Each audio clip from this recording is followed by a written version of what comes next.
ಎಲ್ಲರಿಗೂ ನಮಸ್ಕಾರ ಸ್ನೇಹಿತರೆ. 19ನೇ ಕಂತಿನ ಗೃಹಲಕ್ಷ್ಮಿ ಮಾಹಿತಿಗೆ ನಿಮ್ಮೆಲ್ಲರಿಗೂ ಸ್ವಾಗತ. ಇವತ್ತು ಸರ್ಕಾರದಿಂದ 19ನೇ ಕಂತಿನ ಗೃಹಲಕ್ಷ್ಮಿ ಹಣಕ್ಕೆ ಭರ್ಜರಿ ಗುಡ್ ನ್ಯೂಸ್ ಬಂದಿರುವಂಥದ್ದು ಸ್ನೇಹಿತರೆ. 19ನೇ ಕಂತಿನ ಹಣ ಜಮಾ ಆಗೋಕ್ಕೆ ಕ್ಷಣಗಣನೆ ಶುರುವಾಗಿದೆ. ಇದರ ಬಗ್ಗೆ ಕಂಪ್ಲೀಟ್ ಮಾಹಿತಿ ಈ ಒಂದು ವಿಡಿಯೋದಲ್ಲಿರುತ್ತೆ. ವಿಡಿಯೋನ ತಪ್ಪದೆ ಸಂಪೂರ್ಣವಾಗಿ ಕೊನೆ ತನಕ ನೋಡಿ.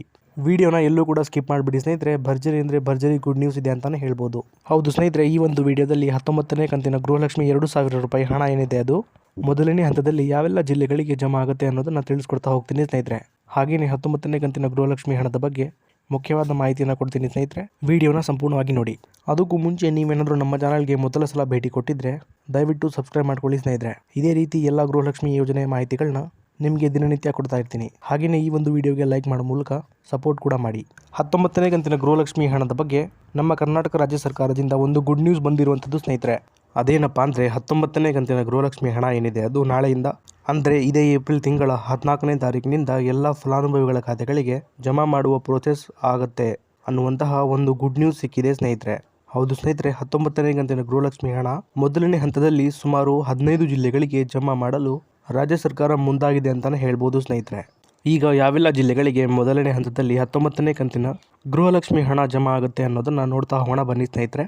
ಬೀದರ್, ಬೆಳಗಾವಿ, ಚಿಕ್ಕಬಳ್ಳಾಪುರ, ರಾಯಚೂರು, ಗುಲ್ಬರ್ಗ, ಕೋಲಾರ, ಉಡುಪಿ, ಹಾಸನ, ಬಳ್ಳಾರಿ, ಮಂಗಳೂರು, ಧಾರವಾಡ, ಉತ್ತರ ಕನ್ನಡ, ದಕ್ಷಿಣ ಕನ್ನಡ, ಹಾವೇರಿ ಮತ್ತು ಮಂಗಳೂರು. ಟೋಟಲ್ ಆಗಿ ಒಟ್ಟು 15ರಿಂದ 18 ಜಿಲ್ಲೆಗಳಿಗೆ ಅಂದರೆ ನಾನೀಗ ತಿಳಿಸ್ಕೊಟ್ಟಂತಹ 15ರಿಂದ 18 ಜಿಲ್ಲೆಗಳಿಗೆ ಮೊದಲನೇ ಹಂತದ 19ನೇ ಕಂತಿನ ಗೃಹಲಕ್ಷ್ಮಿ ಹಣನ ನಮ್ಮ ರಾಜ್ಯ ಸರ್ಕಾರದ ಕಡೆಯಿಂದ ಮೊದಲನೇದಾಗಿ ಜಮಾ ಆಗುವಂಥದ್ದು ಸ್ನೇಹಿತರೆ. ಈಗ ಇಲ್ಲೊಂದು ಕ್ಲಾರಿಟಿನ ನಿಮ್ಮೆಲ್ಲರಿಗೂ ನಾನು ಕೊಡ್ತೀನಿ ಸ್ನೇಹಿತರೆ. ಅದೇನಪ್ಪ ಅಂದರೆ ಈಗ ನಾನು ತಿಳಿಸ್ಕೊಟ್ಟಿರುವಂತಹ 15ರಿಂದ 18 ಜಿಲ್ಲೆಗಳೇನಿದೆ ಈ ಜಿಲ್ಲೆಗಳಿಗೆ ಸಂಪೂರ್ಣವಾಗಿ 19ನೇ ಕಂತಿನ ಗೃಹಲಕ್ಷ್ಮಿ ಹಣ ಏನಿದೆ ಅದು ಎಲ್ಲ ಫಲಾನುಭವಿಗಳಿಗೆ ಜಮಾ ಆಗೋದಿಲ್ಲ. ಇದರ ಬದಲಾಗಿ ಹಂತ ಹಂತವಾಗಿ ಏಪ್ರಿಲ್ ತಿಂಗಳ 23ನೇ ತಾರೀಕು ಮುಗಿಯೋದ್ರೊಳಗೆ ಎಲ್ಲ ಫಲಾನುಭವಿಗಳಿಗೆ ಸಂಪೂರ್ಣವಾಗಿ ಜಮಾ ಆಗುವಂಥದ್ದು ಸ್ನೇಹಿತರೆ.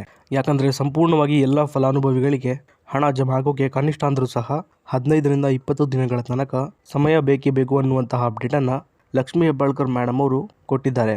ಹಾಗಾಗಿ ಒಂದು ದಿನಕ್ಕೆ ಇಷ್ಟು ಫಲಾನುಭವಿಗಳಿಗೆ ಅನ್ನುವಂಥ ರೀತಿಯಲ್ಲಿ ಈ ಒಂದು 19ನೇ ಕಂತಿನ ಹಣ ಏನಿದೆ ಅದು ಜಮಾ ಆಗ್ತಾ ಹೋಗುವಂಥದ್ದು ಸ್ನೇಹಿತರೆ.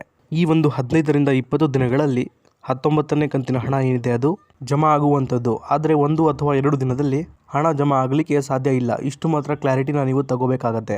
ಇನ್ನು ಈಗ ಉಳಿದಂತಹ ಜಿಲ್ಲೆಗಳಿಗೆ 19ನೇ ಕಂತಿನ ಹಣ ಯಾವಾಗ ಬರುತ್ತೆ ಅನ್ನೋದನ್ನ ನೋಡೋದಾದರೆ ಈಗ ಮೊದಲನೇ ಹಂತದಲ್ಲಿ 15ರಿಂದ 18 ಜಿಲ್ಲೆಗಳಿಗೆ ಮಾತ್ರ ಹಂತ ಹಂತವಾಗಿ 19ನೇ ಕಂತಿನ ಹಣ ಏನಿದೆ ಅದು ಬಿಡುಗಡೆಯಾಗುವಂಥದ್ದು. ಹಾಗೆಯೇ ಬಾಕಿ ಇರುವಂತಹ ಜಿಲ್ಲೆಗಳಿಗೆ ಈ ಜಿಲ್ಲೆಗಳ ಫಲಾನುಭವಿಗಳಿಗೆ ಹಣ ಜಮಾ ಆಗುವ ಪ್ರೋಸೆಸ್ ಮುಗಿದ ನಂತರ ಬಾಕಿ ಇರುವಂತಹ ಜಿಲ್ಲೆಗಳಿಗೂ ಸಹ 19ನೇ ಕಂತಿನ 2,000 ರೂಪಾಯಿ ಹಣ ಏನಿದೆ ಅದು ಜಮಾ ಆಗೋಕ್ಕೆ ಶುರುವಾಗುತ್ತೆ ಸ್ನೇಹಿತರೆ. ಇನ್ನು ಸಾಕಷ್ಟು ಜನ ಫಲಾನುಭವಿಗಳು 18ನೇ ಕಂತಿನ ಹಣ ನಮಗೆ ಇನ್ನೂ ಕೂಡ ಜಮಾ ಆಗಿಲ್ಲ ಅಂತ ಕಮೆಂಟ್ ಮಾಡ್ತಾ ಇದ್ರಿ. ಅಂತಹ ಫಲಾನುಭವಿಗಳಿಗೆ ಹೇಳೋದೇನೆಂದರೆ 18ನೇ ಕಂತಿನ ಹಣ ಕಳೆದ ತಿಂಗಳಿಂದ ಎಲ್ಲರ ಖಾತೆಗಳಿಗೆ ಜಮಾ ಆಗೋಕ್ಕೆ ಶುರುವಾಗಿದೆ. ಈ ಹಣ ಸಂಪೂರ್ಣವಾಗಿ ಜಮಾ ಆಗೋಕ್ಕೆ ಸ್ವಲ್ಪ ದಿನ ಕಾಲಾವಕಾಶ ಬೇಕೇ ಬೇಕಾಗುತ್ತೆ ಸ್ನೇಹಿತರೆ. ಹಾಗಾಗಿ ಇನ್ನು ಸ್ವಲ್ಪ ದಿನದಲ್ಲಿ ನಿಮ್ಮ ಖಾತೆಗಳಿಗೂ ಸಹ ಜಮಾ ಆಗುತ್ತೆ. ಅಲ್ಲಿವರೆಗೂ ಕಾಯ್ತಾ ಇರಿ ಸ್ನೇಹಿತರೆ. ಇದಿಷ್ಟು ಕೂಡ ಇವತ್ತಿನ ಮಾಹಿತಿ ಆಗಿತ್ತು ಸ್ನೇಹಿತರೆ. ಇದೇ ರೀತಿ ಎಲ್ಲ ಗೃಹಲಕ್ಷ್ಮಿ ಯೋಜನೆ ಹೊಸ ಅಪ್ಡೇಟ್ಗಳಿಗಾಗಿ ನಮ್ಮ ಚಾನಲ್ನ ಸಬ್ಸ್ಕ್ರೈಬ್ ಮಾಡ್ಕೊಳ್ಳಿ. ಹಾಗೆಯೇ ಈ ವಿಡಿಯೋ ಇಷ್ಟ ಆಗಿದ್ರೆ ಒಂದು ಲೈಕ್ ಕೊಡೋ ಮೂಲಕ ಸಪೋರ್ಟ್ ಮಾಡಿ ಸ್ನೇಹಿತರೆ. ಮತ್ತೆ ಮುಂದಿನ ವಿಡಿಯೋದಲ್ಲಿ ಸಿಗೋಣ. ಧನ್ಯವಾದ.